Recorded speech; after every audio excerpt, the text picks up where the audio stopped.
এক যুবক মায়ের সাথে জেদ ধরেছে।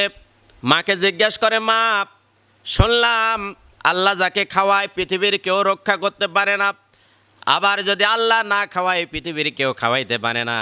আমার তো খাবার দাবার রেডি, খাবারের টেবিলে বসে গেছি, আমি দুপুরের খাবার খাবো না। মা বলল, পাগলামি করিস না, খাবার খা।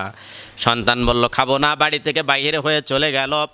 মা পেছনে পেছনে খাবার নিয়ে রওনা দিয়েছে। এক পর্যায়ে যুবক গাছের উপরে উঠে গেছে, মা খাবো না। মা খাবারটা গাছের নিচে রেখে বাড়ির দিকে চলে আসে। ওই পথ দিয়া দুইটা পুলিশ যাচ্ছিল আসামি ধরার জন্য। একজন আসামি খাবারটা দেখতে পেয়েছে, বলল, এত ভিআইপি খাবার গাছের গোড়ায় কেন?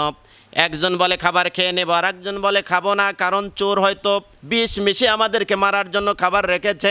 চতুর্দিকে নজর করে দেখে কেউ নাই, উপরে দিকে তাকায় দেখে এক যুবক বসা আছে। বলল, বেটা খাবারের ভেতরে বিষ মিশায়া দিয়ে আমাদেরকে মারার ষড়যন্ত্র করেছ, নামবি না ফায়ার করব। যুবকটা নামার পরে যুবকরে বলল, খাবার খা। যুবক বলল যে আমি মায়ের সাথে এরকম জেদ ধরেছি, এই এমন কথা হওয়ার কারণে আমি খাবো না। পুলিশ বলতেছে, যারা চোর হয় ডাকাত হয় এ ধরনের বাজে কথা বলে, তুই আগে খাবি, খা, তারপরে আমরা খাবো। যুবক বলতেছে, বিষ মেশানো নাই, আপনারাই খান।